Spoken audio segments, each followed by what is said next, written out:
कमीत कमी एक प्रथम गोष्ट आहे की 500 रुपयाचा स्टॅम्प आपण चालू केलाय. कर्ज घेताना 500 रुपयाचा स्टॅम्प घेऊन तुम्ही आलात ते एक अर्ध्या तासात तुम्हाला ते आपण ती पण स्टॅम्प ड्युटी आहे. 500चा स्टॅम्प घेतो म्हणजे ती गव्हर्नमेंट स्टॅम्प ड्युटी आहे. त्या व्यतिरिक्त फक्त सराफाचं मग कमिशन घेऊन आपण बँकेकडून सोनेदार सुविधा तुम्हाला उपलब्ध करतो. एका तोळ्याला किती पैसे देतो? आता एक तोळ्याला उद्यापासून 80,000 रुपये आपण आजपर्यंत 70 होते 80,000 रुपये तोळा आपण द्यायला चालू केले. 9.5% व्याज 9.5% वार्षिक व्याज दर आपण त्याला अप्लाय करतो. ही एक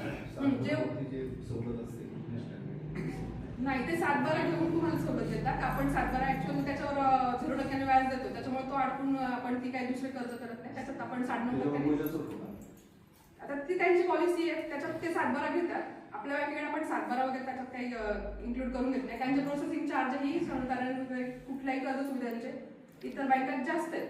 त्या कम्पेअरमध्ये तुम्ही टॅली केलं तर तुमच्या लक्षात येईल की इतर प्रोसेसिंग चार्ज किंवा कुठलेही प्री क्लोजिंग जर लवकर तुम्ही अकाउंट बंद केलं तर जो इतर बँका चार्ज लावतात तो आपण लावत नाही. आपले चार्जेस अगदी सरळ असे सोपे जे साधे म्हणजे खूप असे छुपे चार्जेस जे म्हणतो ते आपण बँक अप्लाय करत नाही. तर सोनेतारण कर्ज बचत गटांचं कर्ज एक मी महिलांना नेहमी आवर्जून सांगायचा प्रयत्न करते की तुम्ही घ्या. फक्त एक 6 महिने तुम्हाला त्याच्यावर व्यवहार दाखवायचा तुमच्या अकाउंटवर जे बचत गटाचं अकाउंट ओपन केलं त्यासाठी बचत गटाची ती पण सांगते की एक आता आपल्याला प्रत्येक खात्याला पॅन कार्ड गरजेचं झालेलं आहे. खातं ओपन करताना बचत गटाचं पॅन कार्ड फक्त तुम्ही एक केलं त्यात पॅन कार्ड असेल तर तुम्हाला 50,000चं पहिलं कर्ज किंवा ते अकाउंट मेंटेन करताना पण पॅन कार्ड गरजेचंच आहे. ते काढून बचत गटाच्या कर्ज सुविधांचाही उपलब्ध नेहमी त्याचा तुम्ही लाभ घ्यावा. ते सर्वात चांगलं कर्ज 8.5% आहे त्याला 4% परतावा मिळतो म्हणजे 4.5% तुम्हाला ते बचत गटाचं कर्ज होतं उपलब्ध होतं. आणि त्यातही पहिलं 50,000चं कर्ज तुम्ही परतफेड केलं तर वर्षभरात तुम्हाला दुसरं त्याच्या दुप्पटीत तुमच्या बचतीच्या दुप्पटीत तुम्हाला कर्ज आज 10 लाखापर्यंत विना तारण कर्ज महिला बचत गट घेत आहे की जे इतर आपण डॉक्युमेंट्स किती गोळा करायला लागतात 10 लाखाच्या कर्जासाठी सुद्धा इतर बँकांमध्ये आपण पाहतो. तर ते खूप फक्त तुमच्या ताळेबंदाच्या जे स्टेटमेंट तुम्हाला म्हणते जे खात्यावर तुम्ही तुमची बचत दाखवा त्या ह्याच्यातून आपल्याला सहज सोप्या पद्धतीने बचत गटाचं कर्ज एक उपलब्ध होतं. शैक्षणिक कर्ज एक आता खूप डिमांडिंग आहे आणि खूप चांगलं आहे की आपल्या बँकेने शैक्षणिक कर्जाला फक्त त्यासाठी 10.5% व्याज जर दिला असेल तर त्याच्यातही 4% परतावा म्हणजे 6.5% शैक्षणिक कर्ज आपण उपलब्ध करून देतो. जे तुम्हाला तुमचे 2 वर्षाचा कोर्स कालावधी असेल तर 1 वर्षाचा सवलत असे 3 वर्ष तुम्हाला फक्त व्याज भरून पुढे मुद्दल हप्ता चालू होतो. तेही खूप शैक्षणिक कर्ज चांगलं आहे. म्हणजे माझं नेहमी एक सगळ्यांना सांगणं असतं की म्हणतात कर्ज काढू नये पण कर्ज काढल्याशिवाय प्रगती होत नाही हे महत्वाचं आहे. पण कर्ज कुठल्या कारणासाठी करतो आणि घेतलेलं कर्ज त्याच कारणासाठी आपण वापरतो की नाही ह्याच्यावर चांगलं म्हणजे व्यवस्थित भर द्या. घेतलं कर्ज आणि दुसऱ्या कारणासाठी वापरलं तर ते तुम्ही कर्ज मग ते तोट्यातलंच कर्ज आहे. पण आहे त्या प्रॉपर कारणासाठी वापरलं तर कर्जाने नेहमी प्रगतीच होते. म्हणून आपल्या बँकांच्या चांगल्या कर्ज सुविधांचा तुम्ही नेहमी लाभ घ्या आणि स्वतःची जीवनात खरंच प्रगती करा. आणि आर्थिक जी साक्षरता आहे त्या आर्थिक साक्षरतेत फक्त आपण आपल्या आहे त्या पैशांचं नियोजन व्यवस्थित लावलं पाहिजे आणि त्याचा आपल्या जीवनात चांगला उपयोग केला पाहिजे.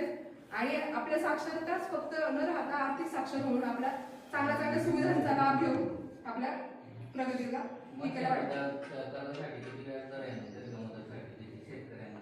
ते कोणी सांगतो रिटर्न मी सांगेल. आता त्यांनी मला बिगर शेती कर्ज हा घ्यायला सांगितलंय त्याच्या संदर्भात तुम्हाला शैक्षणिक कर्ज जे देतात बरोबर बाहेर जातात त्यांना पैशाची गरज असते मग त्याला नियमावली काय साधारण उदाहरणार्थ 25 लाख रुपये एखाद्या कर्ज पाहिजे असेल त्याच्यासाठी मर्यादा काय म्हणजे काय कारण घेतलं जातं? आपल्याकडे आता देशांतर्गत आणि देशाबाहेरही आपण 40 लाखापर्यंत कर्ज पुरवठा करतोय आपण. तर त्याच्यासाठी सर्च रिपोर्ट आपण मॉर्गेज घेतोय. सर्च रिपोर्ट आणि व्हॅल्युएशन तुम्ही व्यवस्थित काढून आणलं कुठल्याही कर्ज प्रकरणात बेसिक स्टेप की तुम्ही मॉर्गेज करत असाल नाही माझा वैयक्तिक अनुभव बँकेच्या बाबतीत मी सांगतो. तर मला जर 25 लाख रुपयाचं कर्ज हवं होतं मला सांगितलं कमीत कमी तुम्हाला 10 एकर जमीन तुम्हाला तारण ठेवावी लागेल. ही आवश्यकच आहे. फॉर एक्झाम्पल त्याच्यात असं आहे तुमचे व्हॅल्युएशनच्या 66% आपण कर्ज देतो. म्हणजे तुम्हाला जे कर्ज पाहिजे त्याचे 1.5 व्हॅल्युएशन पाहिजे. 1.5 व्हॅल्युएशन 10 लाखाचं 15 लाखाचं व्हॅल्युएशन व्हायला 10 लाखाचं कर्ज पाहिजे असेल तर 15 लाखाचं व्हॅल्युएशन ती प्रॉपर्टी मॉर्गेज करून दिली. प्रॉपर्टी फक्त जमीनच याचे प्रॉपर डॉक्युमेंटेशन आहे. एनएसाठी असेल तर तुमचे कमर्शियल काय असतील त्याचे व्हॅल्युएशन 66% होते. फक्त ते तुमच्या मागणीनुसार नाही होत व्हॅल्युएशन नुसार शैक्षणिक कर्जाला, पण तुम्हाला ते रेग्युलर भरल्यामुळे 4% परतावा. आपण रेग्युलर भरण्याचाच नेहमी प्रयत्न ठेवायचा, जेणेकरून ते 4% परतावा आपल्याला म्हणजे 6.5% खर्च पडतं. आणि हा सगळ्यात चांगला कर्ज सुविधेतला आहे, तर त्याचा तुम्ही जास्तीत जास्त लाभ घ्यावा. आणि ते आपल्या बँकेच्या वतीने काय दिलंय तर बाबा शैक्षणिक कर्ज घेऊन आपल्या समाजातल्या ग्रामीण भागातल्या मुलांची प्रगती व्हावी, ती कुटुंब पुढे चांगली स्थिरावी, म्हणून आपल्याकडून शैक्षणिक कर्जाला सगळ्यात जास्त चांगला परतावा दिलेला वार्षिक. तुम्ही वर्षात आता सगळे हप्ते 12 महिने व्यवस्थित भरले तर तुम्हाला पुढच्या वर्षात त्या 12 महिन्यातून जे 4% तुम्हाला परत दिल्या जातात, त्यावेळी तुम्हाला खात्यावर जमा होतात. साधारण 1 एप्रिल ते 31 मार्चचा कालावधी कन्सिडर करून त्या कालावधीतलं जे असेल त्याच्यात देतो. साधारण जुलै ऑगस्ट मध्ये ते जमा पण झालेले आहे सगळ्यांचं.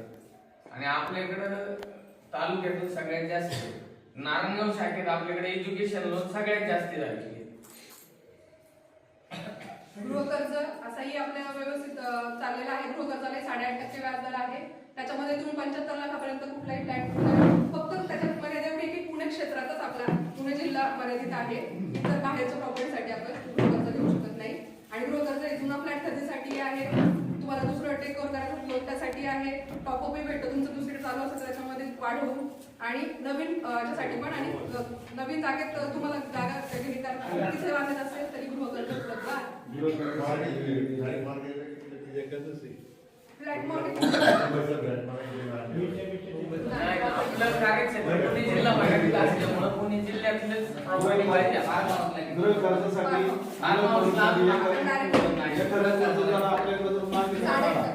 गृह कर्ज समजा कर्जदार म्हणतो किंवा एखादा ग्राहक जर आपल्याकडे कर्ज घेण्यासाठी आला तर त्याला काय नियम वगैरे म्हणजे फक्त नुसतं फ्लॅट घ्यायचं म्हणून मी जर उद्या तिथं उभा राहिलो गृहकर्ज हा नवीन फ्लॅट घ्यायचा ना तुम्हाला, तर बिल्डरची जी मास्टर फाईल नाही त्याच्यात ते फ्लॅट सोडून बाकी काही डॉक्युमेंट त्याला जोडावं लागतं.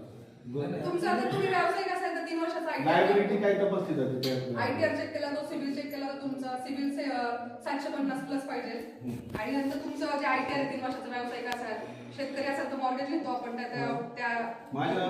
माझ्या नॉलेज प्रमाणे म्हणजे मला जे वाटतंय ते तर मी कमीत कमी 75% लोक सिबिल करावे. नाही मी काय सांगतोय, लोक कर्जात जास्त अडकलेले आहेत ना. कर्ज घ्यायचं, कर्ज वेळेमध्ये फेड होत नाही, तुम्ही सिबिल चांगला करा. सोने तारण कर्ज घेतलं ना त्याचं जरी हप्ते ठरले ना तरी त्याचं सिबिल खराब. आता जामीनदारांचं सुद्धा सिबिलला दिसते. जामीनदारांचंही होतं, जामीन राहताना पण व्यवस्थित काळजी घ्या. नियमावली अशी आहे ना त्याच्यामुळं फ्लेक्सिबल नाही आता याच्यात काही सिबिल झालं हे झालं हे आपल्या काही होत नाही, ते सगळ्यांना झाले, ते आपल्याला स्वीकारावंच लागतं. ही जिल्हा बँक आहे का नाही, ही ग्रामीण बँक आहे, शेतकऱ्यांची बँक आहे. मग ह्या शेतकऱ्यांच्यासाठी काम केलं जाते ना, त्याच्यासाठी काही सवलत आहे का हे मला विचारायचं. नाही अजून तरी नाहीये, पण आता धोरणात सूचना दिली. पॉईंट घेतलं तर तुम्हाला सांगते, आर्थिक साक्षरता सिबिल म्हणजे काय सांगते. जर आपण आपलं कर्ज व्यवस्थित फेडलं नाही तर त्याचा आपला स्कोर जो आहे सिबिलचा, म्हणजे कर्ज तुम्ही परत फेड करण्याची जी तुमची आहे क्षमता, त्याच्याबद्दलचा जो स्कोरिंग रेट दिला जातो ही खराब आहे या व्यक्तीची. त्याला कर्ज कुठलीही बँक कुणी देत नाही. आज प्रत्येक बँकेत गेलं तर तुमचा पहिला सिबिल चेक केला जातो. त्यासाठी पहिली एक काळजी घ्या की दुसऱ्यांना जामीन होताना त्यांना त्यांचे कर्ज हप्ते वेळेत फेडायला लावा, जेणेकरून त्या कर्जदारामुळे जामीनदाराचा सिबिल खराब होता कामा नये. कारण तुम्ही लोन साठी अप्लाय करायला जाता तेव्हा आपल्याही त्याच्यामुळे खराब झालं म्हणून आपल्यालाही लोन नाकारलं जातं. तर ती पण आर्थिक साक्षरतेची महत्वाची बाजू आहे की या गोष्टींची काळजी घ्या. आपल्या खात्यांना अटॅचमेंट येते, त्या कर्जदाराने भरलं नाही म्हणून जामीनदारांना, तर त्याचा ज्याला जामीन झाला त्याचा पाठपुरावा करत राहा की बाबा कर्ज परत फेडतं, तुझ्यामुळे दुसरा त्रास नको. एक त्या व्यवस्थित काही आपण म्हणतो ना, आर्थिक साक्षरता ही महत्वाची गोष्ट आहे. तुम्ही काय कर्ज घेता, कसं जामीन जातात ते पण व्यवस्थित लक्ष सहकर्जदार नसतो, पण जामीनदाराचाही सिबिल त्याच्यात इफेक्ट त्याचा होतो. मध्यम मुदत आणि दीर्घ मुदत कर्ज सोसायटी मार्फत बँक देते शेतकऱ्यांना. त्याचं जर समजा थकीत झालं तर त्याचा इफेक्ट सिबिल होतो. आपलं पॅन कार्ड वगैरे घेतलं जातं ना,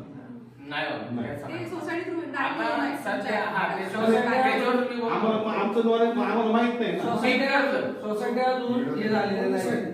माझी अशी विनंती आहे, कर्जाचं सेक्शन तुमच्याकडे आहे, मॅडमने खूप चांगली माहिती दिली, मॅडम तुमचा आभारी आहे. कोल्हे साहेबांनी मार्गदर्शन करावं अशी विनंती करतो. मार्गदर्शन असं सिबिल फक्त आपल्या चालू होतं त्यांचं पीक कर्ज सुद्धा सिबिल मध्ये घ्यायचं. परंतु शासनाने अभ्यास करून आता त्यांना धन्यवाद द्यावे लागतील आपल्याला का ते पीक कर्ज सोडलंय.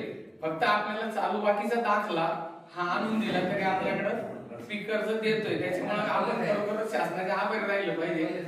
हा जे आता पीक कर्ज नंतर तुम्हाला पीक घेणार आहे किंवा दीर्घ मुदत घेणार आहे, मध्यम मुदत घेणार आहे. आणि त्याचा सिबिल त्याला शेतकऱ्यांना काही अडचण होणार आहे का आता स्कोर आपल्या सोसायटीच्या पीक कर्जाचे थकबाकी सिबिलला अटॅच केलेली नाही अजून. म्हणून तर नाही तर खरोखर आपल्या दृष्टीने शासनाचे उपकार आहे ना आपल्यावर, तर ते त्यांनी कन्सिडर नाही केलं. जर सिबिल चेक झाला असतं तर आपले कितीतरी सभासद वंचित राहिले असते पीक कर्जापासून. पीक कर्ज सोडून वाटर कर्जांना सिबिल चेक हा सगळे बिगर शेती कर्जांना आहे, त्याच्यात दीर्घ मुदत मध्य मुदत सुद्धा अजून कन्सिडर नाही. ग्रामीण जे आपण इकरारावर करतोय ते अजून सिबिलला नाही. ग्रामीण भागाची घर बांधली जातात, ग्रामीण भागाची घर बांधली जातात. शेतातल्या घरांना आणि गावठाणमधल्या घरांना आपल्याकडून काय अशी म्हणजे आमचं पण ते एक सूचना आहे, आम्ही पण मांडलेली आहे तिथं आपल्या मान्यवरांच्या ह्याच्यातून की फार्म हाऊस या संकल्पनेअंतर्गत आपल्याला काही बेनिफिट देता येते का. कारण आपल्याकडे बघा विशेषतः ग्रामीण भागात NATP कोणी करत नाही आणि आपण शेतातच घर बांधतो आपल्या सोयीनुसार.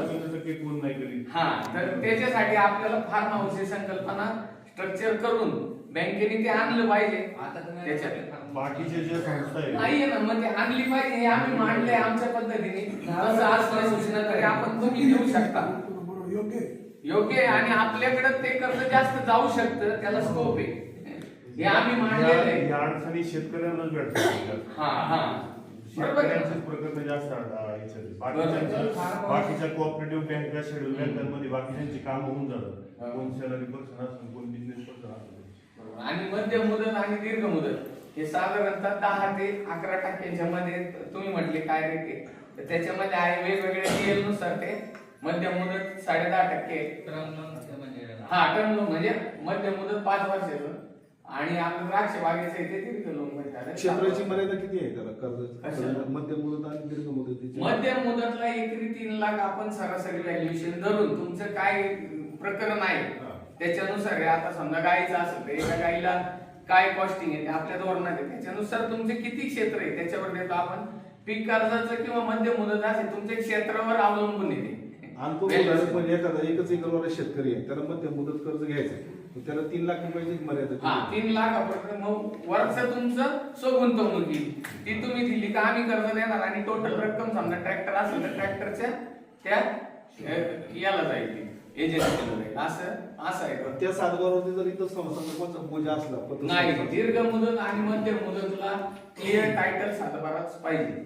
मध्य मुदत आणि दीर्घ मुदत आणि पीक कर्जाला आपण हे प्रश्न मी विचारतोय ना हे लोकांसाठी विचारतोय नाही काय अर्थ नाही कोणालाही काय लोकांना अर्थ माहिती नाही. व्हावं म्हणून मी हे प्रश्न कोणालाही काय अर्थ नाही.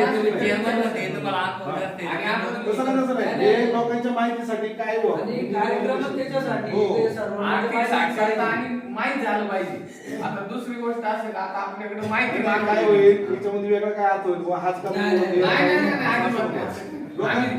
इकडे यांच्यासाठी आम्ही त्याच्यासाठी झालेलो आहे. तुम्ही शिक्षण ज्ञानाचा फायदा होतो. हा. आणि आता कधी कधी काय होईल पोलिसांनी जास्त महत्त्व देतात ना लोक. शेतकऱ्यांसाठी ते सांगतो.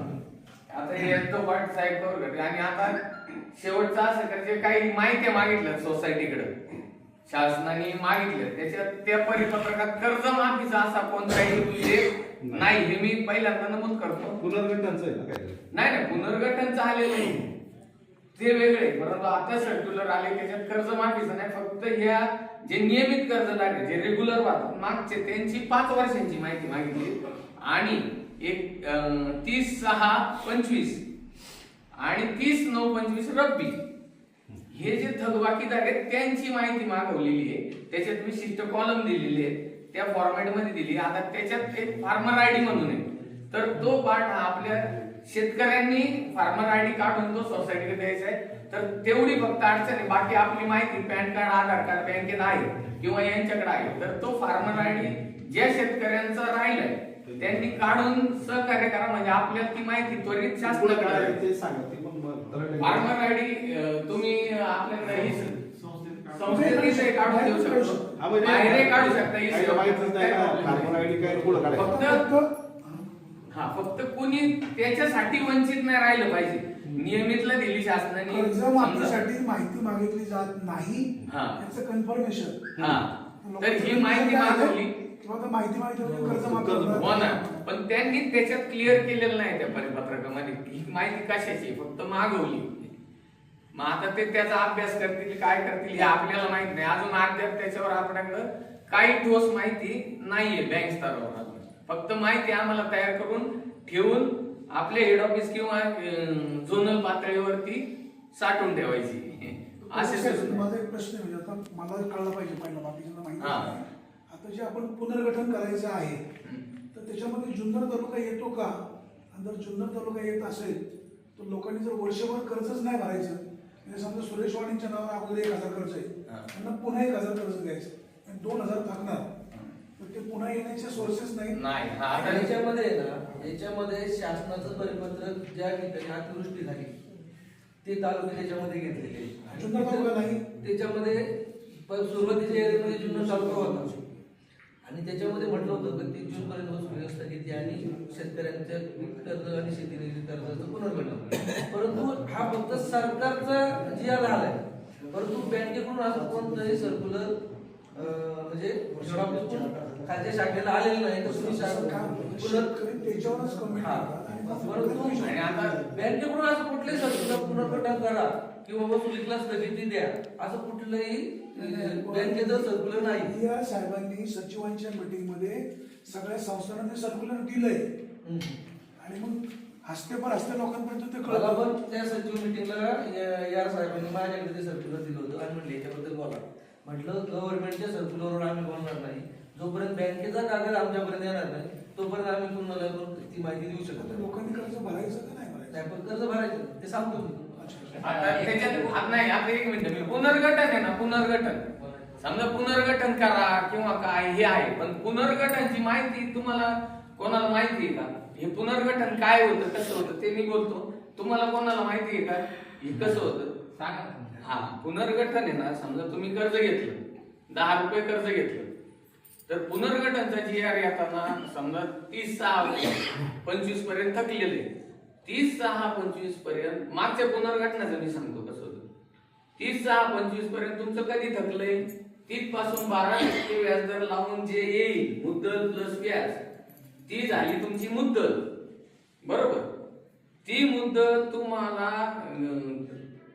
ते जे व्याजदर आहे शासन ठरवलं त्याचं काय त्या व्याजदराने भरायची ती, म्हणजे त्याला पण व्याज आहे आणि प्लस शासन ठरवलं ते व्याज आणि मुद्दल ती 12% धरून विशिष्ट तारखेपर्यंत असं होतं आणि ते 5 वर्ष भरायचे त्याचा हप्ता आणि प्लस तुम्हाला रेग्युलर तुम्हाला जे वाटणार आहे आपण त्याचा पण हप्ता येणार आहे. त्याच्यामुळे तुम्ही पण आपलं पुनर्गठन आलंय म्हणून करायचं असं नाही, त्याच्यात आपलं नुकसान काय हे सर्वस्वी शेवटी तुमच्यावर जबाबदारी करायचं की नाही हे तुम्ही ठरवणार आहे.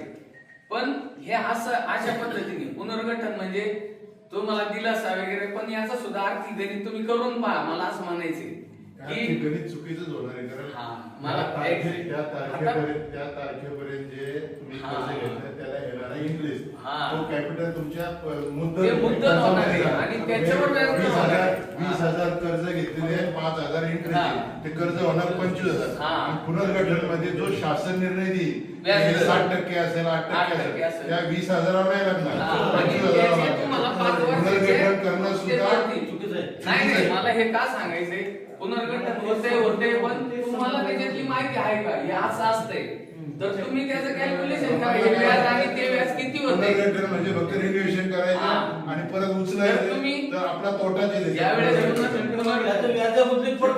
हा. तर इथून पुढे जे पुनर्गठनाचे समजा परिपत्रक आलं तर त्याचा ह्या पद्धतीने अभ्यास करून पहा माझं कर्ज किती होते आणि किती भरायचंय आणि किती व्याज होईल. अशा प्रकारचं करणार आहे असं काही सर्क्युलर आहे नाही अजून तर नाही, पण आल्यावर हे असंच होतंय Calculation करून पाहिजे. मागचे कॅल्क्युलेशन त्यांनी करून. अंदाज बांधला होते हा. काय वेगळं तर तुम्ही हा मी सांगितलं हा बेस आहे त्याच्या दृष्टीने गृहीत धरून तुम्ही अभ्यास करा आपलं कर्ज पैसे किती चुकणार नाही. आणि मग निर्णय घ्या. हा रक्कम चुकणार हे नाही. मला सांगायचंय. पैसे चुकत नाही. बाकी कोणाचं काय असेल तर विचारू शकता. शेती करतात. थोडक्यात ना. नमस्कार, मी शेतकरी संघटनेच्या माध्यमातून काम करतो हे सर्वांना माहिती. मागच्या वर्षी कर्जमाफीची घोषणा म्हणजे आपले इलेक्शन सुरू झाले त्यावेळेस कर्जमाफीची घोषणा झाली. परंतु तालुक्यातले वसले अधिकारी यायचे, जाधव साहेब यायचे, कोल्हे साहेब यायचे आणि सर्व सिस्टीमनुसार वसुली करायची. अनेक शेतकऱ्यांची आपल्या पिंपळगावाला गुंजवणीला नालुता पंचक्रोशीमध्ये तालुक्यात थकीत कर्ज होतं. आता ते आम्हाला फोन करायचे का वसुलीला गाडी आल्या काय करायचं. परंतु आता वाणी साहेबांचं आमचं चांगलं संभाषण होतं, कम्युनिकेशन होतं आणि त्याच्या माध्यमातून म्हटलं आपल्या सोसायटी अडचणीत येतात, शेतकरी अडचणीत येतात, म्हणून आम्ही सुद्धा पिंपळगावच्या काही शेतकऱ्यांनी थकीत असताना पैसे स्वतःचे नसताना म्हणजे पिकातून उपलब्ध नसताना उसने पासने केले, गोल्ड लोन केलं किंवा सावकाराकडून घेतलं, दुसऱ्या पतपेढीतून काढले, इकडे भरले. परंतु आता शासनाने आता आमचेच नेते बच्चू कडू साहेब, राजेश शेट्टी साहेबांनी आंदोलन केलं आणि नागपूरला आंदोलन केल्यानंतर त्या ठिकाणी राज्य शासनाने घोषणा केली की जून पर्यंत 2026 पर्यंत कर्जमाफी होणार. या कर्जमाफीच्या दरम्यान आता सगळे शेतकरी नाराज आहेत. त्यामुळे ते म्हणते आता आम्ही डिसेंबर पर्यंत भरले, सोसायटी अडचणीत येऊ नये, चेअरमनची विनंतीवरून, माजी चेअरमन असतील, आधी चेअरमन असतील, सर्वांच्या विनंतीवरून, जिल्हा बँकेच्या अधिकाऱ्यांच्या विनंतीवरून आम्ही कर्ज भरलं. आम्ही आमच्याकडे पैसे नसताना देखील भरलं. मग त्याचा आम्हाला देखील लाभ झाला पाहिजे. माझा सांगण्याचा उद्देश काय जाधव साहेब का त्या शेतकऱ्यांचं म्हणणं असं आहे का आमचे जे वसुली करून घेतली ती आमच्याकडे पिकातून आलेले कर्ज पैसे नव्हते आणि उसणपासनं करून आपल्या पत्नीचे कुटुंबाचे दागिने मोडून त्या ठिकाणी कर्ज भरलेले आहे आणि आपली सोसायटी वाचवण्याचा, गावची सोसायटी, गावची पत वाचवण्यासाठी आम्ही ते प्रयत्न केलेले आहे आणि ऊस बिलातून सुद्धा त्या ठिकाणी पैसे आमच्याकडे दिलेले. आमच्या मुलाबाळांचे लग्न होते, त्या मुलाबाळांच्या लग्न सुद्धा आम्हाला दुसऱ्या संस्थेकडून किंवा सावकाराकडून पैसे घेऊन लग्न करावं लागेल. हा विषय मुळात तुमचा नाही. नाही, हा विषय शासनाचा आहे. शासनापर्यंत माहिती देऊ शकतो ना दादा साहेब. आदरणीय असं साहेबांनी मांडलेला मुद्दा अतिशय खरा आहे. आपण शेट्टी साहेबांना, फडणवीस साहेबांना फोन लावायला सांगू, शासन कसा निर्णय घेईल झाले का आपण अंमलबजावणी करू नका. आज मी तिला काय शेतकऱ्यांचे जे मत होते ना ते आम्ही तुमच्या साहेब, जाधव साहेब, वाणी साहेब तुमच्यापर्यंत पोहोचवले, तुमच्यापर्यंत पोहोचवले. याच्यामध्ये ना आता पॉलिटिकल जे भरपूर शासनाकडून जी माहिती आहे शेट्टी साहेब त्या माहितीमध्ये तो व्यक्ती शेट्टी साहेब 4 तारखेला येतात. वाणी साहेब आजपर्यंत तिथं त्या ठिकाणी आपण तुमच्यासारख्या व्यक्तींनी जे आहेत ना, पत्रकार असतील किंवा संघटनेचे तुम्ही नेते आहात, तुम्ही उलट ते प्रश्न तिथं मांडले पाहिजे. कारण तुम्ही उलट ते तिथं आमचा विषय काय तुमच्या कानावर जाऊन तुम्ही पण तिथं सांगू शकता. पोलीस साहेबांनी अतिशय महत्वाची आणि योग्य माहिती दिलेली आहे. कशी माहिती आमच्याही आकलनामध्ये नव्हती. मी जाधव साहेबांना विनंती करतो की सध्या तर सोसायट्या आर्थिक अडचणीमध्ये आलेल्या आहेत, कर्ज भरू नका अशा प्रकारचं लोकांमध्ये कन्फ्युजन होतं. छोट्या छोट्या सोसायट्यांच्या कर्मचाऱ्यांचा पगार कसा करायचा असा प्रश्न आहे. शेतकऱ्यांकडे आपण रिकव्हरीला गेलो का ते म्हणतात कर्ज माफी होणार आहे. असे मोठे नेते सांगतात शेतकऱ्यांना बाबा आता माफी होणार आहे, पैसे बोलू नका. आमची विनंती आहे नेमकी तरतूद काय मार्गदर्शन. नमस्ते. आज या ठिकाणी आपल्या राष्ट्रीय कृषी ग्रामीण विकास बँक अर्थात नाबार्ड, त्याचप्रमाणे पुणे जिल्हा मध्यवर्ती सहकारी बँक मर्यादित पुणे शाखा नारायणगाव आणि आपली पिंपळगावतर्फे नारायणगाव विविध कार्यकारी सोसायटी पिंपळगाव यांच्या संयुक्त विद्यमाने आज या ठिकाणी जो आर्थिक आणि डिजिटल साक्षरता शिबिर म्हणा किंवा आपला हा जो छोटासा मेळावा आपण आयोजित केलेला आहे, या मेळाव्याच्या अनुषंगाने उपस्थित या गावचे प्रथम नागरिक माननीय माधुरीताई वागडे असतील, त्याचप्रमाणे आपल्या पिंपळगावतर्फे नारायणगाव विकास सोसायटीचे चेअरमन आपले पत्रकार बंधू वाणी साहेब असतील, त्याचप्रमाणे व्हाईस चेअरमन महाराज गुळे असतील, त्याचप्रमाणे या गावचे श्रीकृष्ण पतसंस्थेचे अध्यक्ष माननीय श्री नंदुशेठ खांडगे असतील, त्याचप्रमाणे संस्थेचे संचालक राकेश शेठ चव्हाण, माजी सरपंच अरुण शेठ वराडी, संचालक गंगाराम शेठ लोखंडे, त्याचप्रमाणे सूर्यदादा चट्टे, माजी उपसरपंच संजय शेठ वराडे, माजी चेअरमन गुणवंत शेठ गावडे साहेब, त्याचप्रमाणे अशोक शेठ खांडगे असतील, प्रवीण शेठ खांडगे आमचे मित्र शेतकरी संघटनेचे प्रतिनिधी उपस्थित आहेत. तर आणि आपण सर्वांचे नाव मला माहिती आहे, पण सर्व मान्यवर व्यक्ती आणि उपस्थित सर्व शेतकरी बंधू आणि भगिनी. तर आता आपल्याला खरा आजचा आमचा कार्यक्रम आहे साहेब. मला तर असं वाटतं की आज आम्ही इथं आलो आणि हा कार्यक्रम घेतोय आणि हा कार्यक्रम सफल झाला असं खरंच मनापासून वाटतं. कारण जे आम्ही सांगतोय आणि त्याला तुमच्याकडून जो प्रतिसाद येतो किंवा जी प्रत्युत्तर येतात आणि आम्हाला हेच अपेक्षित आहे की शेतकऱ्यांमध्ये जागृती झाली पाहिजे. बँकेची विविध योजना असतील किंवा त्या योजना जर माहीत नसतील, त्याच्याबद्दल काही शंका असतील तर त्या आमच्यापर्यंत आल्या पाहिजे आणि त्या शंकांचं निरसन जर आम्ही करू शकतो किंवा शेतकरी समाधान करू शकतो तर हेच आमच्या या कार्यक्रमाचं फलित आहे असं आम्ही समजतो. तर आता मॅडमने बऱ्यापैकी तुम्हाला बँकेची योजना सांगितली. कोल्हे साहेबांनी आपल्याला पीक कर्ज असेल किंवा मध्य मुदत असेल, दीर्घ मुदत असेल, रूपांतर कर्ज असेल याबाबतच्या माहिती दिल्या. तर आता ही तर आपली रेग्युलर दैनंदिन जीवनामध्ये ही रोजची कर्ज आहेत आपली आणि याच्यामध्ये आपण लाभ घेतो बँकेमध्ये जाऊन सर्वजण. परंतु याच्या व्यतिरिक्त एक शासनाच्याच काही अजून कर्जाच्या योजना आहेत, विम्याच्या योजना आहेत. या योजना पण आपण आत्मसात केल्या पाहिजे असं मला वाटतं. आणि याच्यामध्ये मी पाहिलं त्या दोन शासनाच्या, केंद्र शासनाच्या शेतकऱ्यांसाठी किंवा आपल्या बचत ठेव खातेदारासाठी बँकेत ज्या ज्या व्यक्तीचं बचत ठेव खातं आहे त्या प्रत्येक व्यक्तीसाठी शासनाची विम्याची योजना आहे. आणि ती विम्याची योजना अशी आहे, त्याच्यामध्ये पंतप्रधान जीवन ज्योती विमा योजना आणि पंतप्रधान जीवन सुरक्षा विमा योजना ह्या दोन विम्याच्या योजना आहेत. याच्यामध्ये पंतप्रधान जीवन ज्योती विमा योजना जी आहे ती विमा योजना ही आपल्या पीडीसीसी बँकेत किंवा कोणत्याही बँकेचा जो खातेदार आहे त्या खातेदारासाठी शासनाने लागू केलेली आहे. याच्यासाठी तुम्हाला फक्त काय करायचंय की बँकेमध्ये जाऊन ह्या विमा योजनेचा एकदा फॉर्म भरून द्यायचा आणि फॉर्म भरून दिल्यानंतर ती विमा योजना आपल्याला लागू होते आणि त्या विमा योजनेचा वार्षिक प्रीमियम आहे फक्त 436 रुपये. एका वर्षाला फक्त 436 रुपये भरायचे आणि ते पण तुम्ही एकदा फॉर्म भरल्यानंतर तुमच्या अकाउंटला पैसे असले तर दरवर्षी त्याचं ऑटो रिन्युअल बँकेमार्फत केलं जातं आणि शासनाकडे ती रक्कम पाठवली जाते आणि त्याचं कव्हर तुमचं रिन्युअल पुढं चालू होतं. आणि ह्या विमा योजनेसाठी तुमची वयाची मर्यादा आहे 18 ते 50 वर्ष.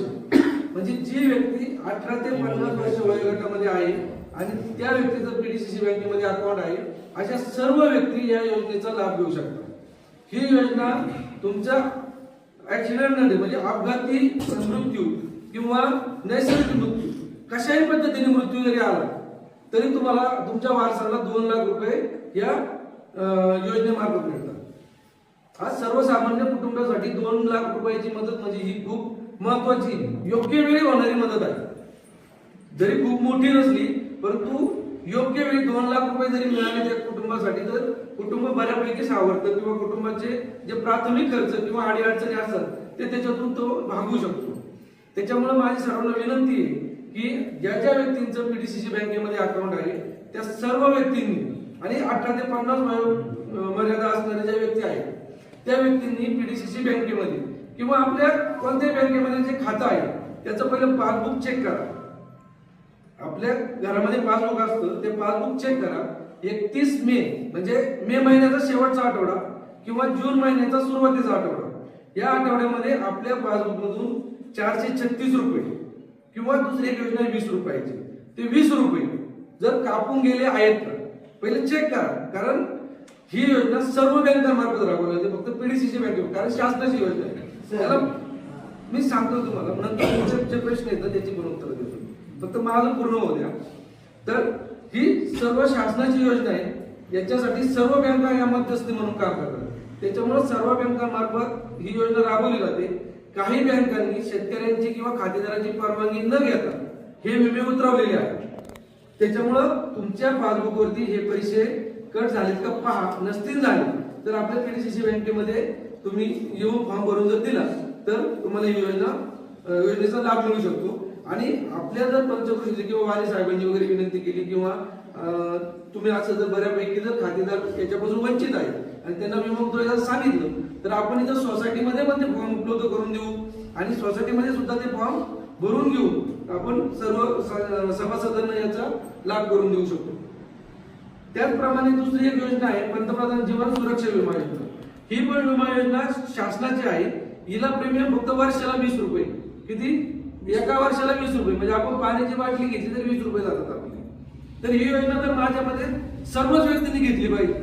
तर या योजनेचा क्रायटेरिया असं आहे की याच्यासाठी वयाची मर्यादा 18 ते 70 वर्ष. 18 ते 70 वर्ष वयोगटातील जी व्यक्ती आहे ती त्या सर्व व्यक्ती या विमा योजनेचा लाभ घेऊ शकतात. याच्यासाठी पण नियम तेच आहे. पीडीसीसी बँकेमध्ये किंवा कोणत्याही बँकेमध्ये तुमचं खातं पाहिजे. त्या खातेदारासाठी ही योजना पीडीसीसी बँकेमार्फत किंवा कोणत्याही बँकेमार्फत राबवली जाते. या विमा योजनेमध्ये फक्त तुम्हाला नैसर्गिक मृत्यूसाठी कव्हर नाहीये, तर फक्त ऍक्सिडेंटल डेथसाठी म्हणजे अपघाती मृत्यू झाला तर वारसाला 2 लाख रुपये मिळतात. किंवा नुसता मृत्यूच नाही परंतु ऍक्सिडेंट मध्ये बाबा त्याला काहीतरी अपंगत्व आलं तर त्या अपंगत्वाचं आपल्याला सर्टिफिकेट मिळतं सरकारी दवाखान्यामधून. 50% अपंग झाला, 100% अपंग झाला, 75% अपंग, तर त्या अपंगाच्या प्रमाणामध्ये त्या 1 लाख रुपयापर्यंतची विम्याची रक्कम सुद्धा त्या व्यक्तीला मिळते. म्हणजे याच्यामध्ये तुम्हाला नैसर्गिक मृत्यूला कव्हर नाहीये परंतु मृत्यू किंवा अपंगत्व या दोन्ही गोष्टींचं कव्हर आहे. तर याच्यासाठी पण क्रायटेरिया तोच आहे का मे महिन्याच्या शेवटला किंवा जानेवारीच्या सुरुवातीला तुमचे बँक अकाउंट मधून 20 रुपये कापून जातील आणि तुम्हाला जर असं काही झालं तर शासनामार्फत 2 लाख रुपये मिळतील. आणि हे सगळे जे प्रोसेस आहे तुम्ही ज्या बँकेमधून तुमच्या ही विमा योजना उतरवलेली आहे त्या बँकेपर्यंत तुम्ही फक्त ही घटना घडलेली सांगायची. बँक त्याचा फॉलोअप घेऊन तुम्हाला 2 लाख रुपये मिळवून देते.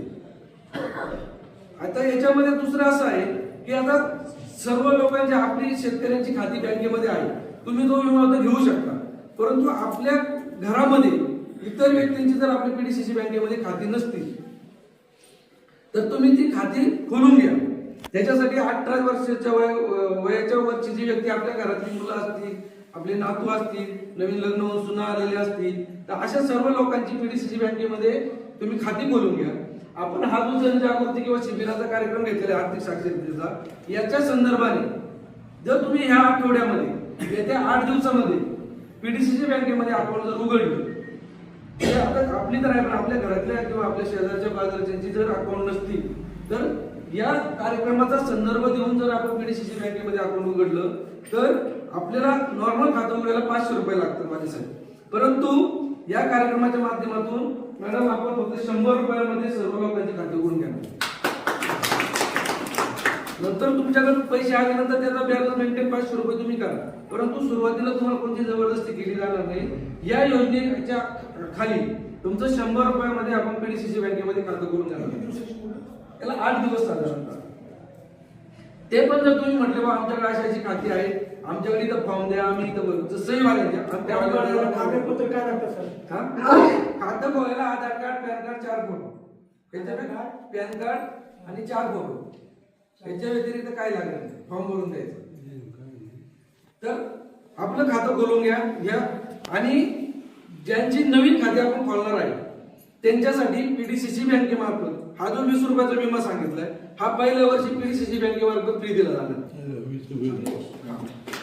तर त्याच्यासाठी पहिले तुमच्या खात्यामधून 20 रुपये कापून जातील कारण विम्याचा अर्थ असा होतो की त्याचा प्रीमियम हा त्या पर्टिक्युलर व्यक्तीनेच भरला गेला पाहिजे तरच त्याला तो विमा लागू होतो.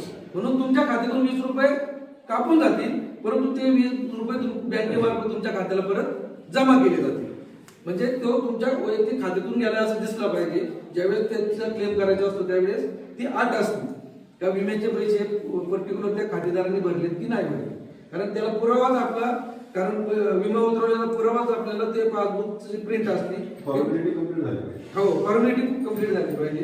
प्रूफ म्हणून आपण त्या पुस्तकाने चालवत होतो की माझे 20 रुपये कापून गेले 436.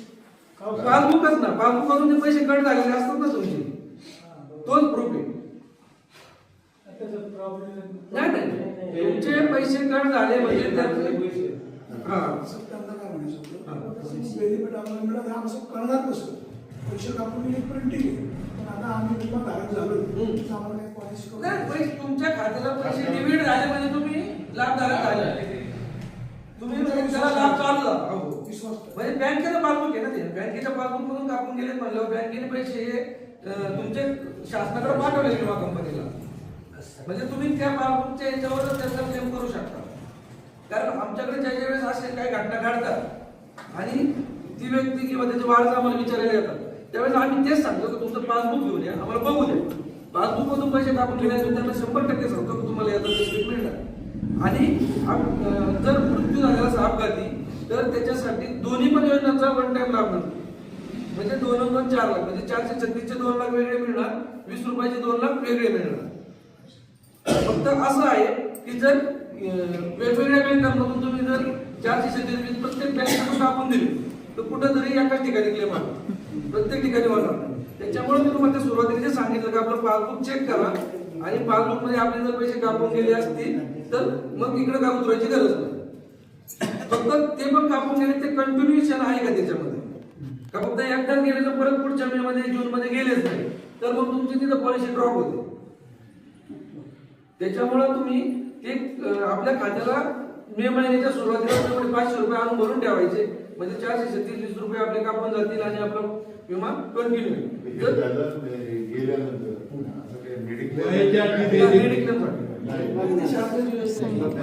वयाच्या किती वयाच्या त्याच्या पुढे काय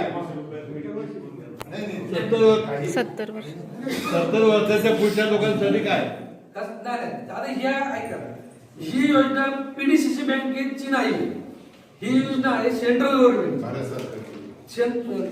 केंद्र सरकारची योजना असल्यामुळं ही फक्त याला मध्यस्थ म्हणून बँक आहे, म्हणून बँक ही योजना आपली पुढे फॉरवर्ड करते किंवा लोकांना त्याच्यामध्ये अवेअरनेस आणून देते. कारण त्याचे नियम अटी जे आहेत किंवा त्याच्यामध्ये बदल करण्याचा, त्याच्या वयोमर्यादा ठरवण्याचा अधिकार हा बँकेला नाही.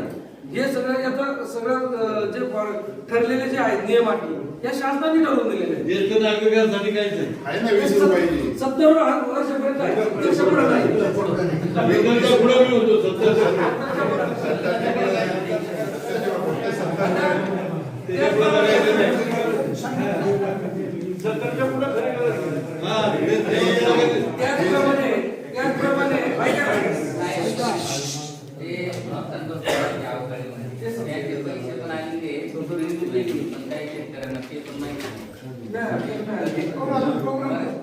नाही आमचे काय ठीक आहे खात्याचे आम्हाला माहिती आहे, त्यामुळे तुम्ही आता त्याच्यामध्ये नुकसान भरपाई व्याजाचे पैसे आले, ठीक आहे. त्याच्यामध्ये दुसरं असं आहे की शासनाच्या 2 कर्जाच्या योजना आहेत. या कर्जाच्या योजना फार महत्वाच्या आहेत आणि आपल्याला आपल्या म्हणजे होतकरू मुलांसाठी उद्योजकांसाठी अतिशय महत्वाच्या 2 कर्जाच्या योजना आहेत. आपण नावं पण ऐकली, सीएमईजीपी पीएमईजीपी आहे माहिती, सीएमईजीपी पीएमईजीपी. आता बऱ्याचशा लोकांना वाटतं सरकारच्या योजना म्हटल्यावर आपल्याला मिळते, तर असं काय नाही. पीडीसीसी बँकेमार्फत सीएमईजीपी पीएमईजीपी आणि पीएमएफएमई या तिन्ही योजनांचे कर्ज पीडीसीसी बँकेमार्फत होतात आणि त्याला ज्या शासनाच्या सबसिडी मिळतात त्या पण आपल्या पीडीसीसी मार्फत मिळवून दिल्या जातात. त्याच्यामध्ये प्रकर्षाने जे सीएमईजीपी आणि पीएमईजीपी आहे, मुख्यमंत्री रोजगार निर्मिती कार्यक्रम आणि पंतप्रधान रोजगार निर्मिती कार्यक्रम, या ज्या 2 योजना आहेत याच्यामध्ये सीएमईजीपी किंवा पीएमईजीपीचं जे पोर्टल आहे त्या पोर्टलवर आपण जाऊन फक्त आपल्याला जो व्यवसाय करायचा आहे तिथं सर्व यादी येते या योजनेमध्ये कोणते कोणते प्रकल्प आहेत. त्याच्यामध्ये प्रक्रिया उद्योग आहे, सेवा देणारे उद्योग आहेत किंवा तुमचे इतर गायगोठा, परत पोल्ट्री असेल किंवा असे वेगवेगळे प्रकल्प आहेत तिथे. तर तुम्हाला जो व्यवसाय तुमच्या मनामध्ये आहे तो व्यवसाय तिथं त्या वेबसाईटला जाऊन चेक करायचा. जर तो व्यवसाय तिथे असेल तर तो व्यवसाय सिलेक्ट करून कर्जासाठी आपली पीडीसीसी बँकेचं नाव तिथं दिसतं तर तुम्ही प्राधान्याने आपल्या पीडीसीसी बँकेचं नाव तिथं द्यायचं. पीडीसीसी बँकेचं नाव दिल्यानंतर आमच्याकडे तुमचं ऍप्लिकेशन येतं, आम्ही तुम्हाला कॉन्टॅक्ट करतो की बाबा असं असं तुम्ही ऍप्लिकेशन केलंय तर तुमचे काय डॉक्युमेंट आहे, काय प्रकल्प आहे तो घेऊन आमच्याकडे येतं. मग ते प्रकल्प किंवा त्या कर्जाची फाईल तयार करून आपण हेड ऑफिसला पाठवतो. हेड ऑफिसला आपण स्वतंत्र सीएमईजीपी पीएमईजीपीचे स्वतंत्र कक्ष बनवलेले आहेत. त्या कक्षाकडून आपण छाननी करून तुम्हाला त्याची सर्व पुरवठा केला जातो. तुमचा प्रकल्प जेवढा असेल 25,000पासून 25 लाख 40 लाखापर्यंत जरी प्रकल्प असला तर त्या प्रकल्पाला फायनान्स पीडीसीसी बँकेमार्फत केला जातो. ते सांगतो पीडीसीसी बँकेमार्फत तुम्हाला त्याचा फायनान्स केला जातो. त्याच्यामुळे तुम्ही असं फार तुमच्या घरात पिठाची गिरणी जरी घ्यायची असली आणि तुम्ही म्हणजे आमच्या वाडीवरची 4 लोकांची दळणं दळून देऊ त्याच्यातून, तर त्याच्यासाठी सुद्धा 25,000 सुद्धा कर्ज पीडीसीसी बँकेमार्फत दिलं जातं. म्हणजे त्याच्यासाठी फार मोठा उद्योग व्यवसाय केला पाहिजे का? तुम्ही 5 शेवयांची मशीन असेल किंवा पापडाची असेल, डाळ तयार करणे, दुधाचं पनीर करणे, काही पण व्यवसाय असू प्रक्रिया उद्योग, फक्त एखाद्या मालावरती प्रक्रिया झाली पाहिजे. धान्याचं पीठ झालं पाहिजे, हरभऱ्याची डाळ झाली पाहिजे, दुधाचं दही झालं पाहिजे, म्हणजे प्रक्रिया झाली पाहिजे. म्हणजे आहे का किराणा मालासारखं नाही, जसा आणलाय तसाच विकला, तर त्याच्यासाठी नाही. म्हणजे अशी प्रक्रिया उद्योग असतील किंवा मोठमोठे असतील त्याच्यासाठी आहे. आणि गुंतवणूक किती त्याच्यामध्ये? 15% किंवा त्याचं जे व्हॅल्युएशन किंवा त्याचं जे मॉर्गेजची प्रॉपर्टी असेल त्याचं व्हॅल्युएशन कमी नाही त्याचं उर्वरित होतं. जर त्याची प्रॉपर्टी कर्जाच्या याच्यापर्यंत असेल, सफिशियंट असेल, तर मग त्याला फक्त 15% जातं. हो, शेती तारणावर कर्ज, हे शेती तारणावर. शासनाचे बेनिफिट याच्यात असं आहे नाबार्डचा, की हे जे कर्ज आपण घेतो, हे कर्ज जर ओपन पुरुषांनी घेतलं तर 25% नाबार्डची सबसिडी करतो ओपन साठी, आणि ओपनच्या महिलेच्या नावाने जर आपण असेल तर 35% सबसिडी. त्याचप्रमाणे मागासवर्गीय पुरुष किंवा महिला असेल तर त्यांना सर्वात 35% सबसिडी. म्हणजे साधारणतः 10 लाख कर्ज असेल तर ओपन पुरुषांसाठी 2.5 लाख रुपये सबसिडी मिळेल, आणि मागासवर्गीय किंवा महिलांच्या नावाने असेल तर 35% म्हणजे 3.5 लाखापर्यंत आपल्याला सबसिडी त्याच्यावर मिळू शकते. त्याच्यात बँकेचा जो व्याजदर आहे 10%, 10.5% काय व्याजदर असेल किंवा 11%, जो व्याजदर बँकेचा प्रत्येक कर्जासाठी वेगवेगळे व्याजदर ठरवलेले बँकेचा जो व्याजदर असेल त्याची तुम्हाला व्याजदराची लिस्ट बँकेतून मिळेल, त्याच्याप्रमाणे ते व्याजदर मिळेल. आता हे जे तुम्हाला सबसिडीचं कर्ज सांगितलं, याला दुसरा बेनिफिट असा आहे की आपण तर इकडून नाबार्ड 35% 25% सबसिडी घेऊ शकतो, परंतु त्याच्यातच दुसरा बेनिफिट आहे की आपली जी गावामध्ये किंवा आपले जे वेगवेगळे समाज आहेत, म्हणजे आपलं जनरल असतील किंवा ओबीसी असेल, मागासवर्गीय असेल, वेगवेगळ्या समाजाचे लोक आपल्या इथे राहतात, आणि सगळ्या समाजासाठी शासन स्तरावर वेगवेगळी विकास महामंडळ स्थापन झालेली आहे. म्हणजे ओपन साठी समजा अण्णासाहेब पाटील विकास महामंडळ आहे, त्याच्यानंतर माळी समाजासाठी महात्मा फुले विकास महामंडळ आहे, त्याच्यात मागासवर्गीय अनुभवासाठी विकास महामंडळ, अशी वेगवेगळी महामंडळ शासन स्तरावर आहे. आणि ही महामंडळ सुद्धा आपल्याला व्याजाचा फायदा कर्जासाठी त्यांची जर मंजुरी घेतली त्या कर्जासाठी तर ते व्याज आपल्याला परत द्यायचं. त्यांचा अप्रूव्हल घ्यावा. हा, त्यांचा अप्रूव्हल घ्यावा, त्याला LOI म्हणतात, लेटर ऑफ इंटेंट. यांचं जर अप्रूव्हल घेतलं तर त्याला व्याज मिळतं. तर ही जी CMEGP PMEGP मध्ये जर आपण एखादं कर्ज घेतलं आणि त्याला ह्याची सबसिडी मिळवली 35% 25%, तर त्याच कर्जाला तुम्ही या महामंडळाचं जर मंजुरी घेतली किंवा अप्रूव्हल घेतलं तर या महामंडळाला तुम्हाला व्याजाचा परतावा पण मिळतो. म्हणजे तेच कर्ज तुम्हाला सबसिडी पण त्याच्यावर मिळेल आणि व्याजाचा पण बेनिफिट त्याच्यावर मिळेल. म्हणजे राहिलेली 65 ते 75% जी मुद्दल आहे तेवढीच मुद्दल तुम्हाला परतफेड करायची, व्याज पण शासन तुम्हाला भरतंय आणि तुम्हाला सबसिडी पण मिळते. अतिशय चांगली योजना आहे, अतिशय बेनिफिट देणारी योजना आहे. तरी आपल्या गावातले जे होतकरू कुणी असतील तर त्यांनी त्या वेबसाईट CMEGP PMEGP वेबसाईटवर जा, तिथं तुम्हाला यादी दिसेल त्या सर्व योजनांची.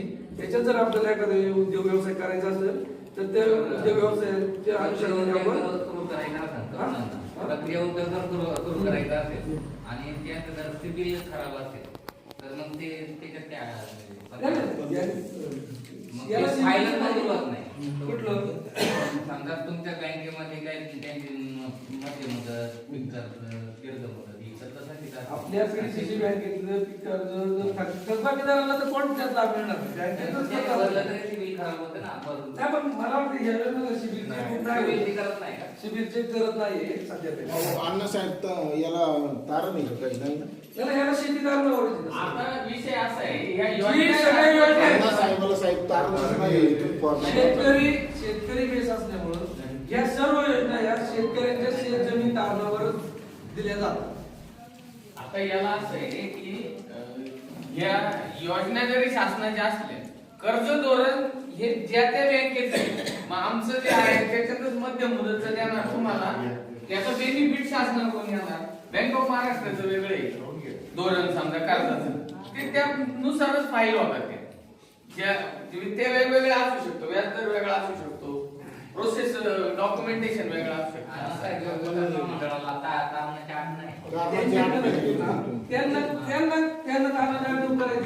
त्यांना फक्त मग अप्रुव्हल द्यायचं. तो बँक देणार त्यामुळे बँकेला कारण पाहिजे. ज्याचं कॅपिटल बूस्ट आहे तो हा ते काय ते तुम्ही काय आवश्यक घेऊया आपण देऊन टाकलं आम्ही व्याज देऊ कर्ज सर्वांचा क्रायटेरिया तोच आहे, फक्त वेगवेगळ्या समाजासाठी क्रायटेरिया सर्वांचा सेम आहे. 3 महिने तुम्ही कर्ज भरायचं, 3 महिने तुमचं स्टेटमेंट त्यांच्या वेबसाईटला अपलोड केलं का भरलेलं व्याज तुम्हाला तुमच्या सेव्हिंग अकाउंटला परत येईल. अशा पद्धतीने योजना. आणि आता एक शेवटचा मुद्दा सांगतो साहेब मी की आता कोल्हे साहेबांनी सांगितलं की तुमचे शासनाने 5 वर्षाची माहिती मागवली नियमित कर्ज परतफेड करणाऱ्या शेतकऱ्यांची आणि 30 जून 25 आणि 30/9/25 ला जे शेतकरी थकबाकीमध्ये आहे अशा शेतकऱ्यांची थकबाकीची माहिती मागवलेली आहे. आता त्याच्यामध्ये सर्क्युलरमध्ये असं स्पष्ट म्हटलेलं नाही की बाबा ही कर्जमाफी नाही, परंतु शेतकऱ्यांची कर्जाच्या वेळेतून त्यांना बाहेर काढण्यासाठी शासनाला काही उपाययोजना करायच्या त्याच्यासाठी माहिती आहे. म्हणजे त्याचा थोडा संदर्भ तिकडे पण जातो, परंतु आपल्याला ते क्लिअर कट त्यांनी न सांगितल्यामुळे आपण असं डायरेक्टली सांगू शकत नाही की ही माफीच होईल. परंतु जर तरच्या भाषेत मी सांगतो जर माफी झाली तर जे 30/6/25 किंवा 30/9/25 थकबाकीदार आहेत त्यांना माफी होणार आहे. आणि नियमित 20/21 ते 21 ते 25 पर्यंत जे रेग्युलर आहेत त्यांना नियमितचा लाभ. आता त्या नियमितच्या लाभामध्ये पण काय झालं, पाठीमागच्या सरकारच्या जे कर्जमाफी झाल्या त्याच्यामध्ये कर्जमाफी ही थकीत खातेदाराला झाली आणि ती जास्त प्रमाणात होत होती आणि रेग्युलर खातेदाराला फक्त 25,000 50,000 असे तुटपुंजी रक्कम दिली जात होती. आणि याच्या अनुषंगाने जे रेग्युलर खातेदार शेतकरी आहेत त्यांनी कोर्टामध्ये केस दाखल केली होती आणि त्याच्यातून सरकारला कोर्टाने असे निर्देश दिले का थकबाकी शेतकऱ्याला जेवढा तुम्ही लाभ देणार तेवढाच लाभ हा रेग्युलर शेतकऱ्याला दिला गेला पाहिजे असं कोर्टाचे निर्देश शासनाला आहे. त्या निर्देशाचं जर शासनाने पालन केलं तर जेवढे थकबाकीदाराला फायदा होईल तेवढाच रेग्युलरला पण होऊ शकतो. त्याच्यामुळे आपण रेग्युलर जे शेतकरी आहेत त्यांनी रेग्युलरच राहणं कधीही चांगलं. आता त्याच्यामध्ये दुसरा मुद्दा असा आहे की 30 जून 25 आणि 30 सप्टेंबर 25 या थकबाकीच्या तारखा दिल्या, बरोबर आहे. आता थकबाकीदाराबद्दल मी काय बोलणार, कारण थकबाकीदार हा अगोदर थकबाकीदार आहे, त्यांनी कर्जमाफीच्या दिशेने तो डोळे लावून बसलेला आहे, त्याच्यामुळे त्याच्याबद्दल मी बोलत नाही. परंतु आपण जे नियमित शेतकरी आहे, आपण 30 जूनला नियमित आहोत, 30 सप्टेंबरला नियमित आहोत, परंतु आता बऱ्याचशा लोकांचा संभ्रम असा आहे की शासन कर्जमाफी देणार आहे त्याच्यामुळे मी महाराष्ट्राला पैसे भरणार नाही, थकबाकीत राहिलं म्हणजे मला माफी मिळेल. परंतु आतापर्यंत ज्या कर्जमाफी झाल्या त्याचा जरा मागचा आढावा घ्या. कर्जमाफी ह्या जून किंवा सप्टेंबर या तारखांना थकीत कर्जाचे झालेले आहेत. मागचे कर्जमाफीचे तुम्ही जर पाहिले तर जून किंवा सप्टेंबर मध्ये जे थकबाकीच्या तारखा आहेत त्या तारखांचा बेस पकडून कर्जमाफी झालेली आहे. त्याच्यामुळं समजा आज आपण 30 जूनला किंवा 30 सप्टेंबरला थकबाकीत नाही रेग्युलर आणि तुम्ही जर असं ठरवलं आपण मार्चला जर थकबाकीत राहायचं आणि शासनाने सांगितलं की आम्ही 30 जूनला विचार करू याचं काय द्यायची किंवा काय करायचं आणि त्यावेळेस जर क्रायटेरिया असा पकडला की सप्टेंबर किंवा जून 25 ला थकबाकीदार आहेत त्यांना माफी देऊ आणि मार्च 26 ला जे रेग्युलर आहे त्यांना रेग्युलरला हे देऊ बेनिफिट. तर अशा वेळेस जर तुम्ही मार्च 26 ला पैसे भरले नाही तर 30 सप्टेंबरला तुम्ही थकबाकीत आहेत का नाही आणि मार्च 26 ला तुम्ही रेग्युलर आहे का नाही, तर नाही पैसे भरले म्हणजे तुम्ही इकडं पण नाही आणि तिकडं पण म्हणजे आणि तुम्ही तर मागील सगळ्या वर्ष रेग्युलर आहे पण तुम्हाला रेग्युलर तर बेनिफिट भेटणारच आहे. मग 26 ला जर रेग्युलर राहिले तर तुम्ही कंटिन्यू राहता. गव्हर्नमेंटने मार्च 25 ची रेग्युलरची तारीख धरू किंवा मार्च 26 ची धरू, आपण रेग्युलर आहे तर आपण रेग्युलर लोकांनी रेग्युलरचे पैसे हे मार्च 26 ला भरावे आणि रेग्युलरच राहावं आणि रेग्युलरचा बेनिफिट घ्यावं. माफीचं आणि शासनाचे जे कर्जमाफीचे जे शासनाने जी काय आता थोडंफार याच्यात थोडं म्हणजे चुनचुन तशी आहे, परंतु स्पष्ट शासनाचं डिक्लेरेशन नाही. कारण ते याद्या वगैरे शासनाकडे पाठवायचे, त्यांनी ती वेबसाईट बनलेली, वेबसाईटवर अपलोड करायच्या, त्याच्यावर शासन विचार करत बाबा माफी द्यायची असेल तर किती द्यावं लागेल, रेग्युलर द्यायची तर किती द्यावं लागेल, मग आपलं बजेट किती आहे, किती द्यायचे काय, ते पुढचं त्यांचा अभ्यासच आहे. हे अभ्यासासाठीची माहिती झाली, त्याची तयारी आहे. त्याच्यामुळं सर्व शेतकऱ्यांनी रेग्युलर राहिलंच पाहिजे, तर त्याचा शेतकऱ्याला फार महत्त्वाचं आहे. हा शब्द लय महत्त्वाचा.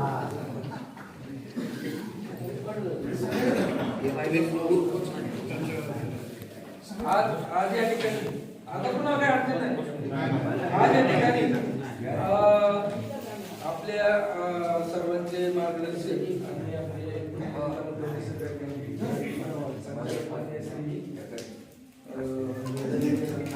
काळेसाहेब, त्याचप्रमाणे त्याचप्रमाणे आमचे वरिष्ठ मार्गदर्शक कवडे साहेब,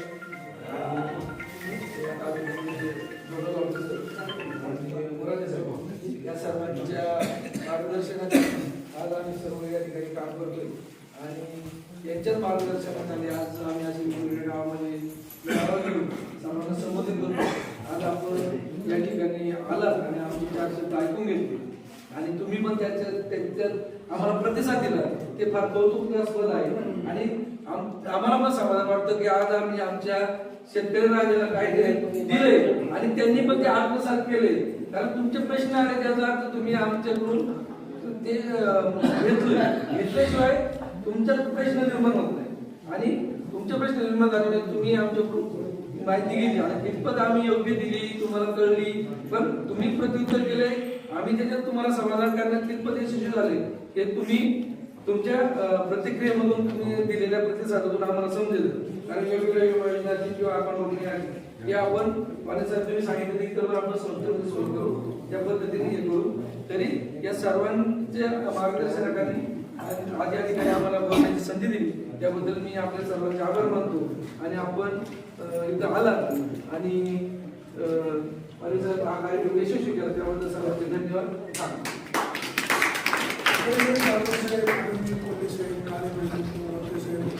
अतिशय चांगलं मार्गदर्शन केलं.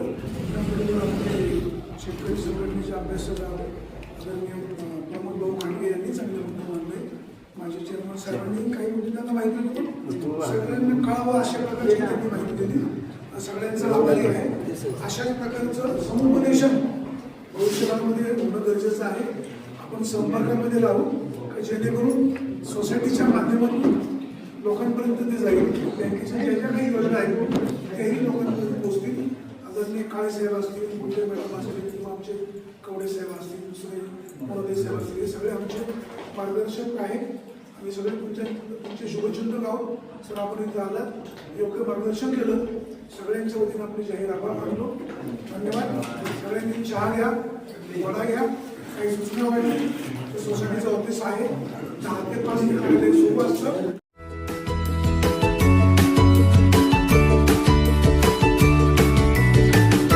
बातम्या शेतीच्या, बातम्या मातीच्या, बातम्या अन्यायाच्या, गुन्हेगारीच्या,